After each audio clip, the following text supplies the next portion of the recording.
देखो, सबसे पहले समझना, जो शिक्षा का अधिकार है वो हमारा मौलिक अधिकार भी है, वो हमारा राज्य का नीति निर्देशक तत्व भी है, प्रिंसिपल ड्यूटीज ऑफ स्टेट। इसके अलावा हमारा मौलिक कर्तव्य भी है। तो तीन चीज़ें हमारे शिक्षा का अधिकार। अब शिक्षा का अधिकार जो आता है वो मौलिक अधिकारों में आर्टिकल 21 के ए पार्ट में आता है। आर्टिकल 21 के ए पार्ट। आर्टिकल 21 का ए पार्ट पहले संविधान का हिस्सा नहीं था, इसका मतलब बाद में ऐड हुआ। ऐड कब हुआ था? तो ऐड हुआ था 86वें संविधान संशोधन 2002 के द्वारा हमारे संविधान में ये जोड़ा गया था। इसमें क्या कहा गया? इसमें कहा गया कि 6 से 14 साल के बच्चों को, सभी को निःशुल्क शिक्षा पाने का क्या है, सरकार क्या कराएगा? उपबंध कराएगा।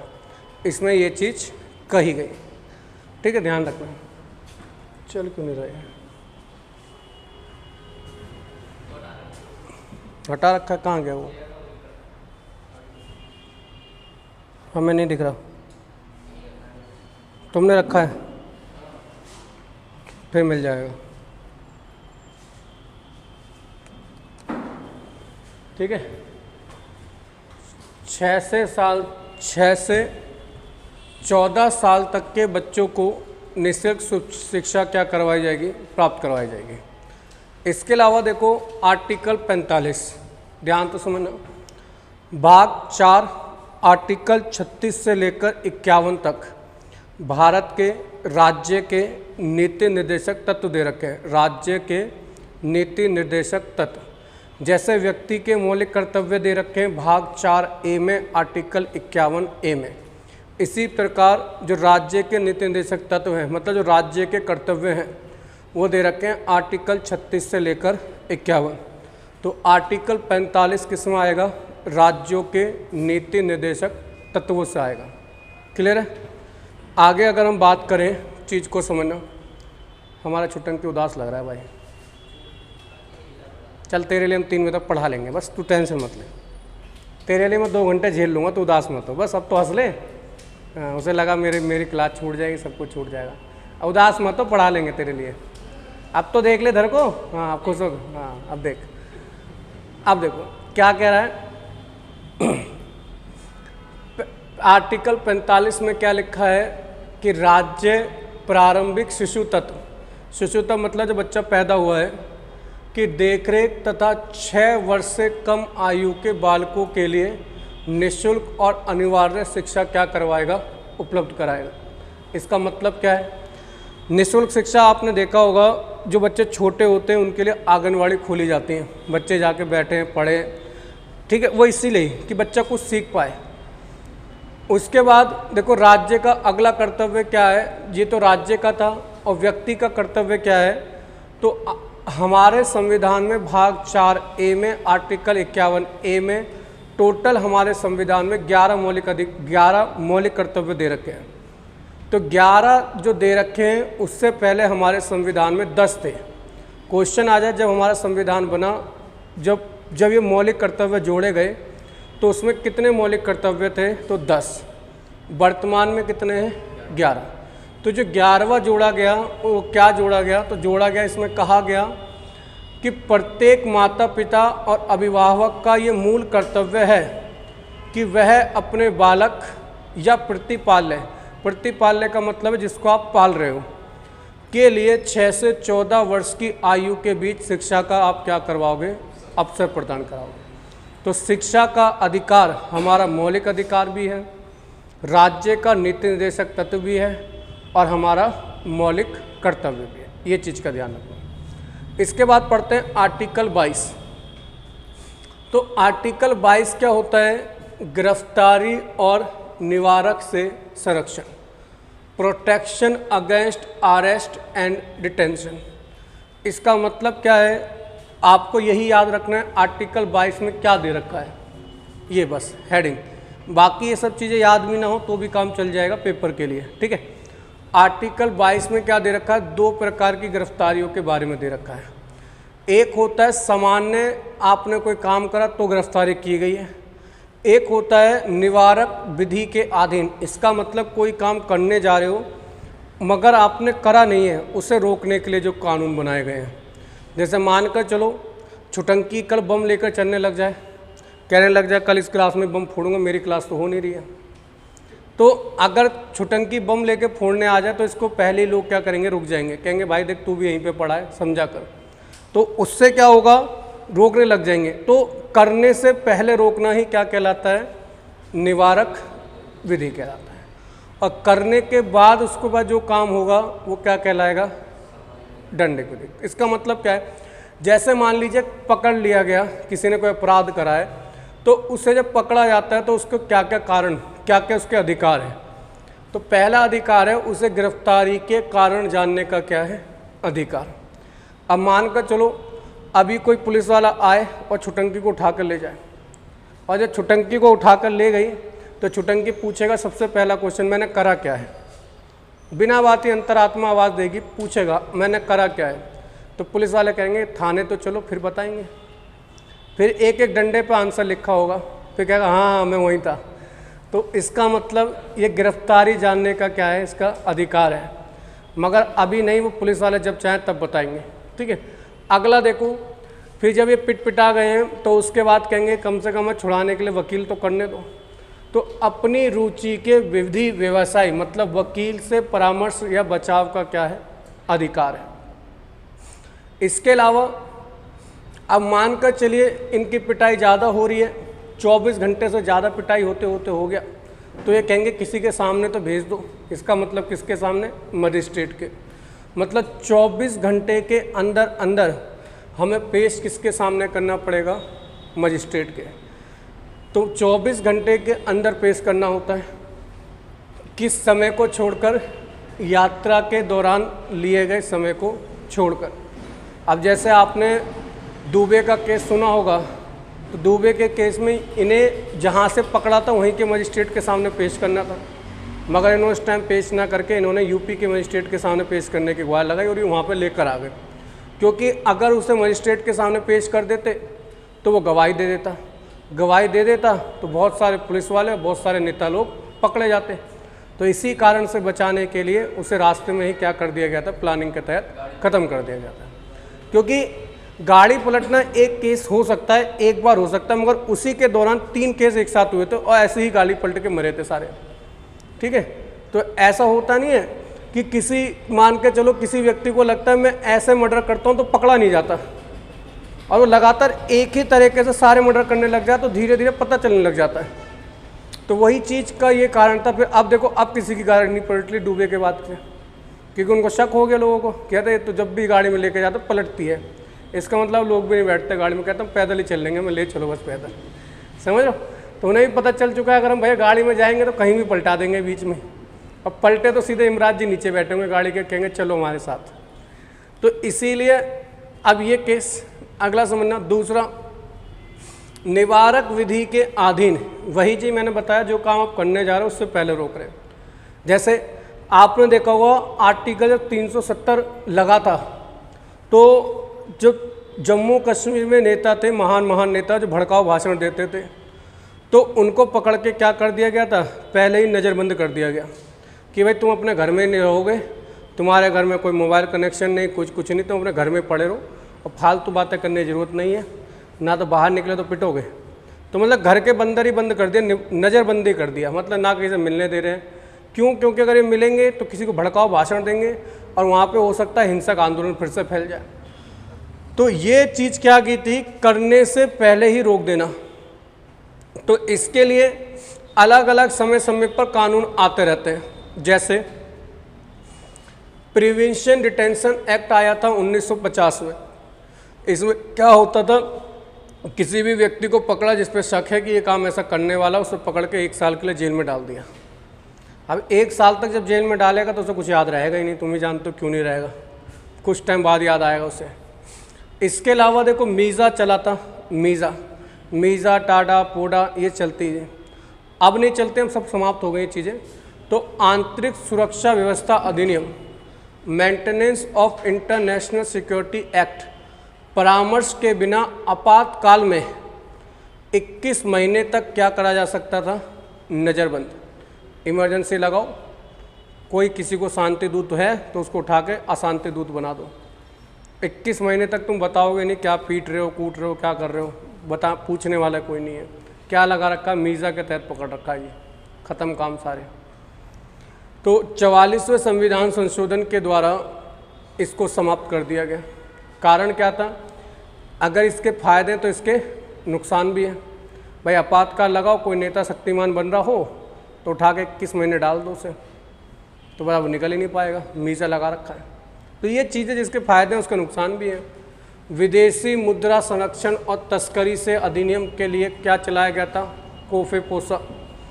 इसके अलावा नेशनल सिक्योरिटी एक्ट भी आया। ये सब धीरे धीरे सब समाप्त हो गए हैं। इसके अलावा टाडा आया, टेररिस्ट एंड डिस्प्यूटिव एक्टिविटीज़ प्रिवेंशन। मतलब कोई साफ सीधी बात है वही कि कोई बम फोड़ने जा रहा है उसे पहले रोक लो। तो क्या कर रहे हैं? टेररिस्ट को पहले ही पकड़ रहे हैं। अब ऐसा तो कोई भी बंदूक लेके घूमने लग जाए और कहेगा मैंने मारी थोड़ी, मैं तो लेके चल रहा हूँ, अभी जब मार दूंगा तब पकड़ना मुझे। तो प्रिवेंशन डिटेंशन एक्ट क्या कहता है कि आप करने से पहले आपको रोक रहे हैं, इसके लिए बता रहा है आपका। तो ये सब चीज़ें आपको पता होनी चाहिए। इसके अलावा देखो आर्टिकल 23 क्या कहता है? आर्टिकल 23 कहता है मानव दुर्व्यवहार, बलात्, श्रम आदि का प्रतिषेध करता है। आर्टिकल 23 कहता है कि किसी भी व्यक्ति से बिना मजदूरी दिए आप क्या नहीं करवा सकते? काम नहीं करवा सकते। इसी के कारण आपने देखा होगा जो जेल है, जेल में मजदूर काम करते हैं तो कैदी जो काम करते हैं उन्हें उसका पैसा दिया जाता है। इसी कारण से दिया जाता है आर्टिकल 23, क्योंकि अगर उन्हें पैसा नहीं दोगे तो उनसे आप क्या करा रहे हो? बलात् श्रम, बिना मजदूरी दिए काम। तो इसीलिए कैदियों को जो काम करते हैं उनको उसके बदले क्या मिलता है? पैसा मिलेगा। इसके अलावा आप क्या करवा, इसी के तहत क्या रोका जाता है? दास प्रथा।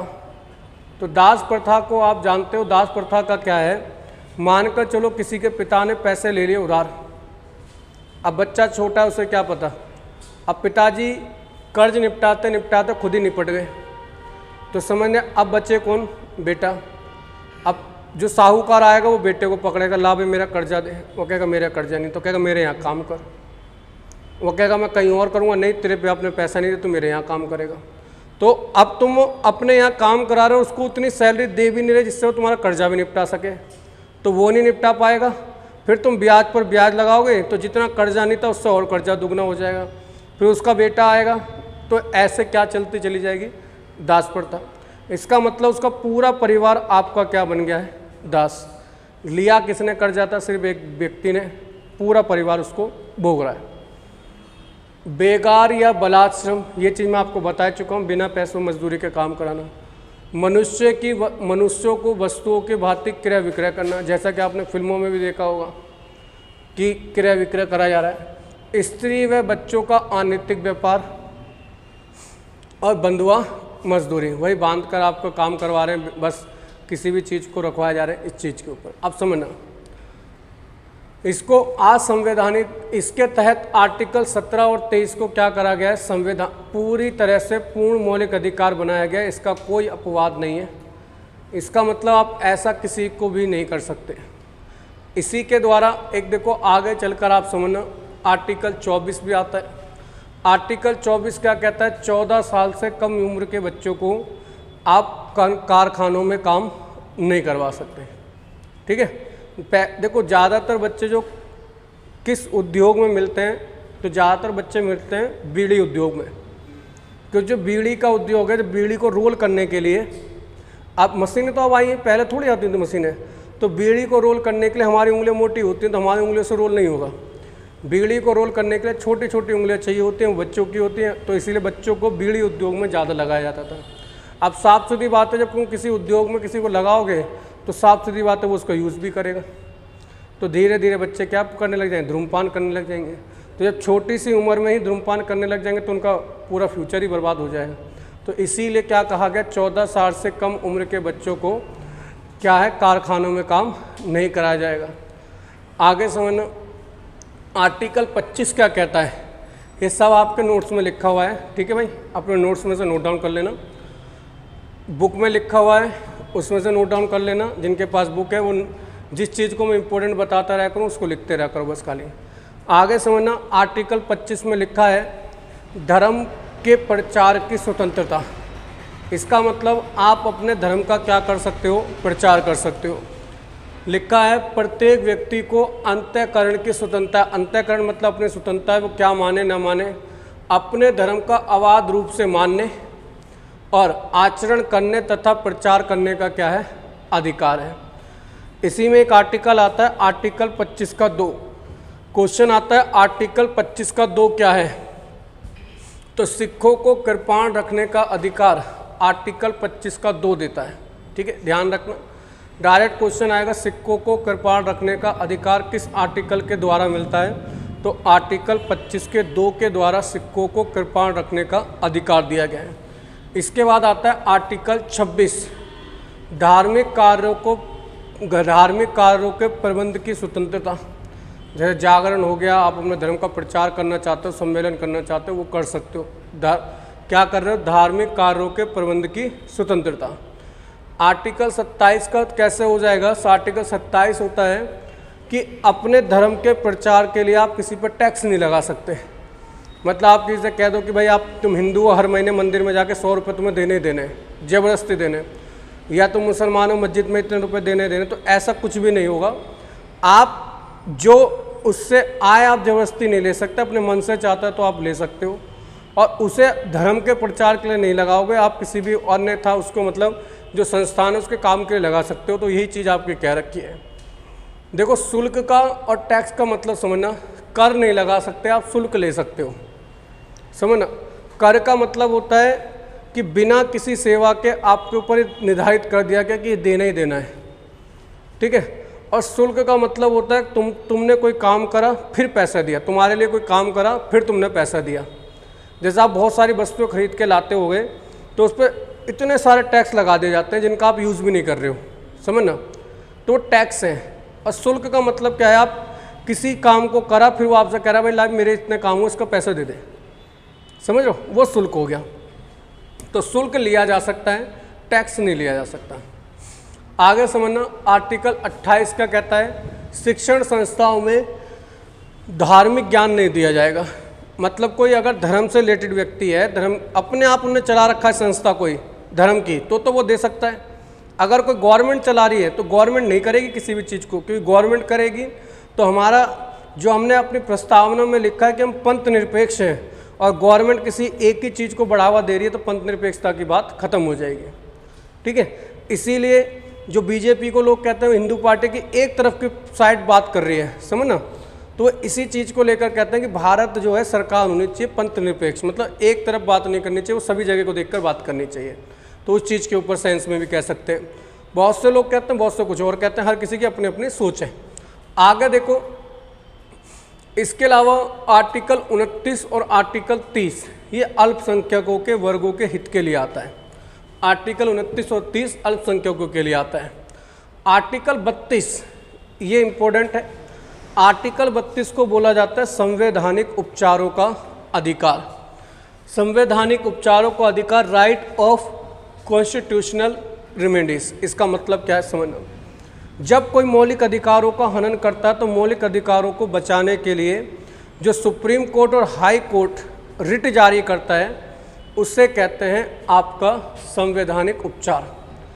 मतलब क्वेश्चन आ जाएगा, जो सुप्रीम कोर्ट रिट जारी करता है वो कितनी होती हैं, तो सुप्रीम कोर्ट जो रिट जारी करता है वो टोटल कितनी होती हैं आपकी, 5 सुप्रीम कोर्ट क्या करेगा, रिट जारी करता है।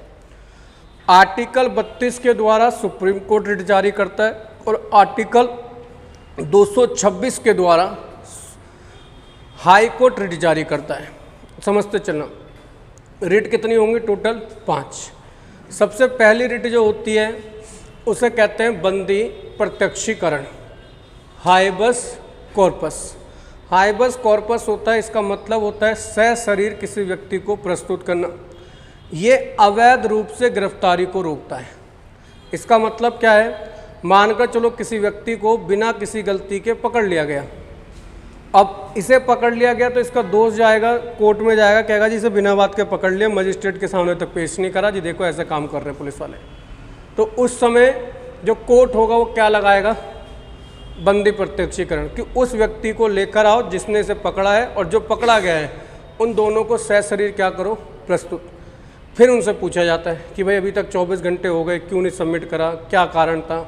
तो फिर वो अपने चार्जशीट में लगेगा कि 8 घंटे तो आने से जाने का समय लग गया, हमने इसे पकड़ा था, ये दोबारा भाग गया, फिर इसे हमने दोबारा पकड़ा तो इसमें 8 घंटे और लग गए।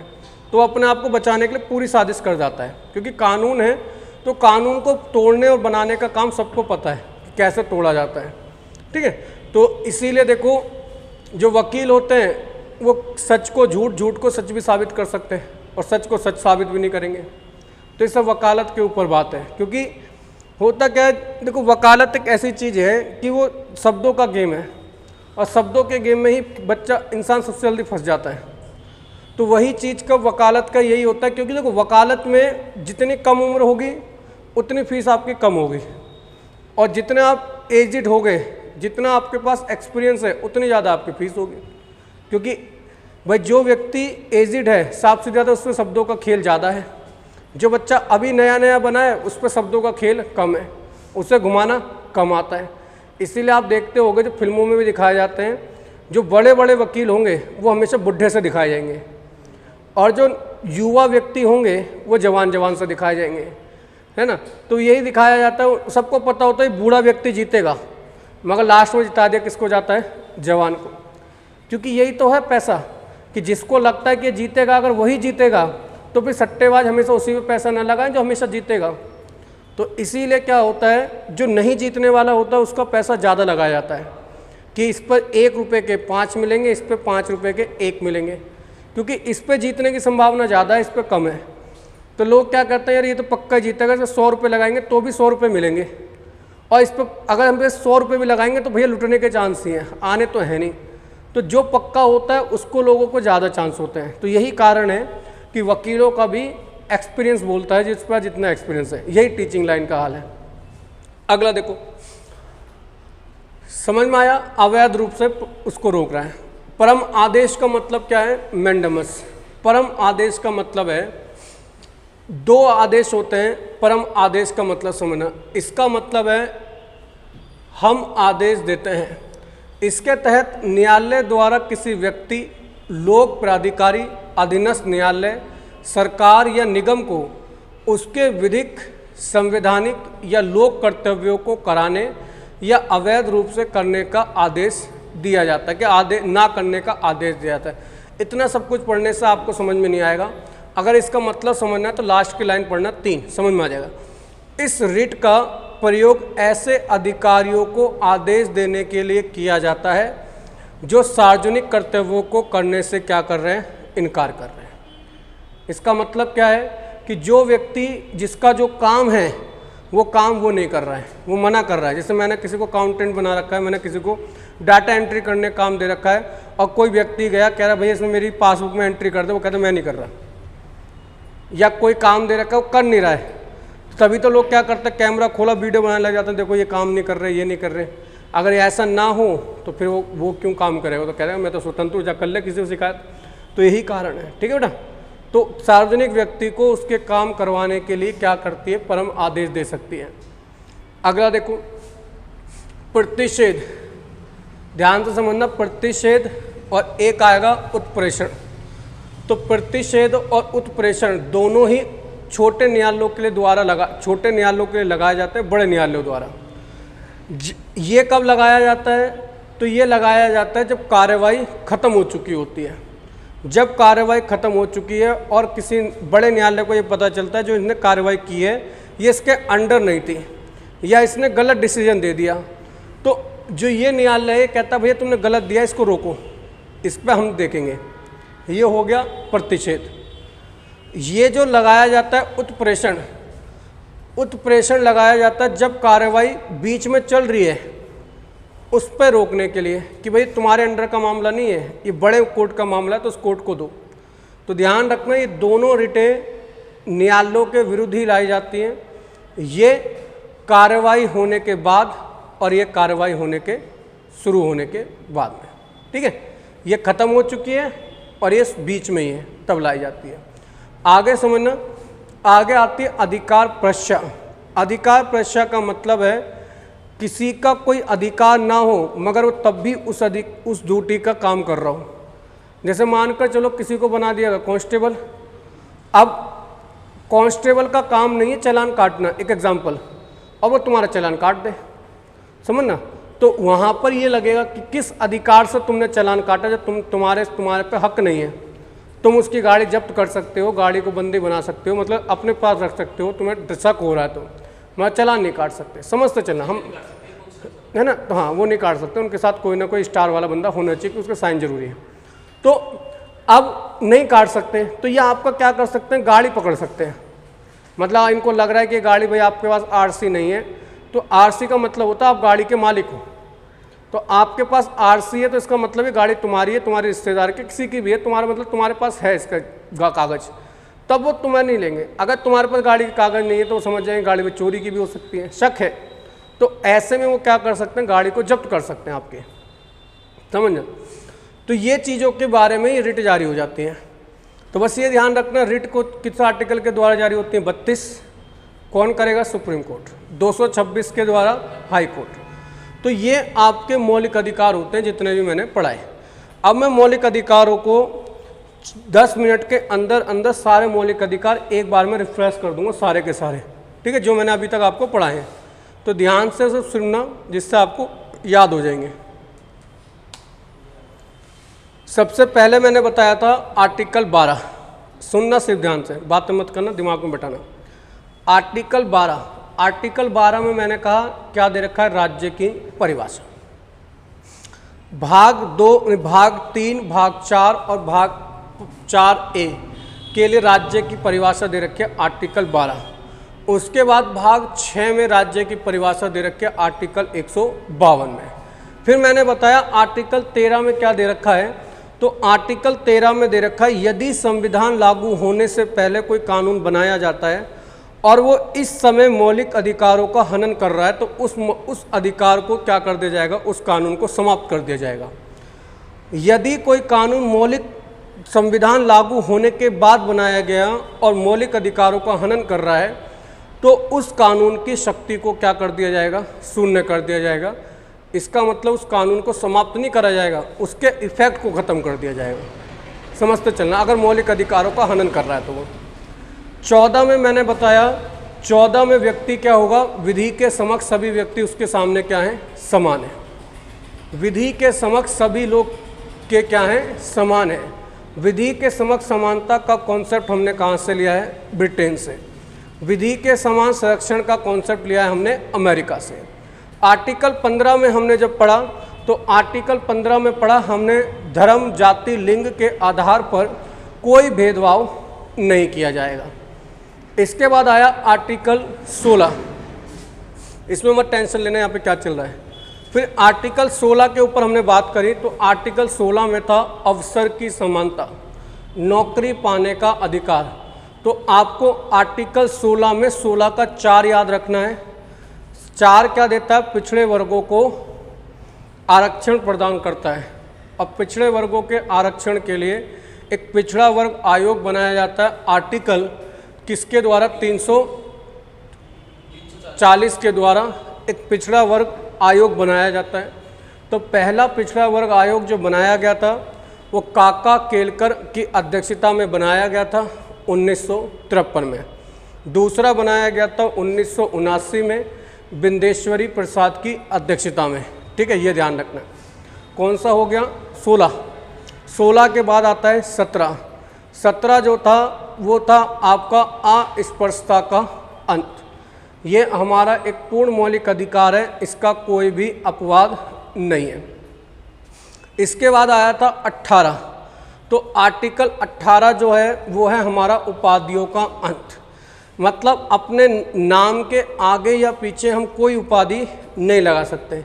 सिर्फ 2 तरह की उपाधियाँ लगा सकते हैं। वो कौन कौन सी है, या तो हमने शिक्षा से ग्रहण करी हो या हमें सेना से मिली हो।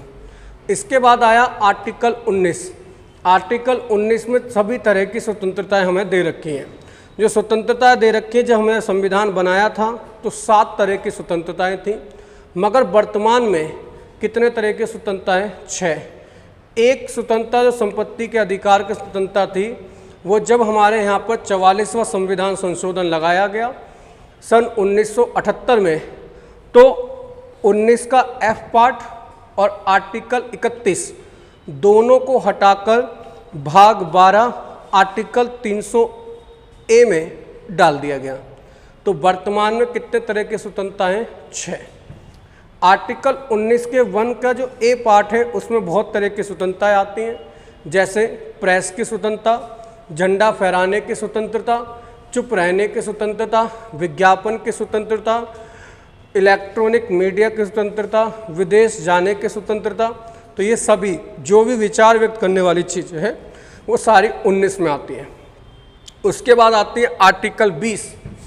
आर्टिकल 20 होता है दोष सिद्धि के संदर्भ में कि आपको अपना अपराध जो आपने करा है या नहीं करा है उस पर आपको ज़बरदस्ती सिद्ध करने के लिए नहीं कहा जाएगा, या एक ही अपराध के लिए 2 बार सज़ा नहीं दी जाएगी।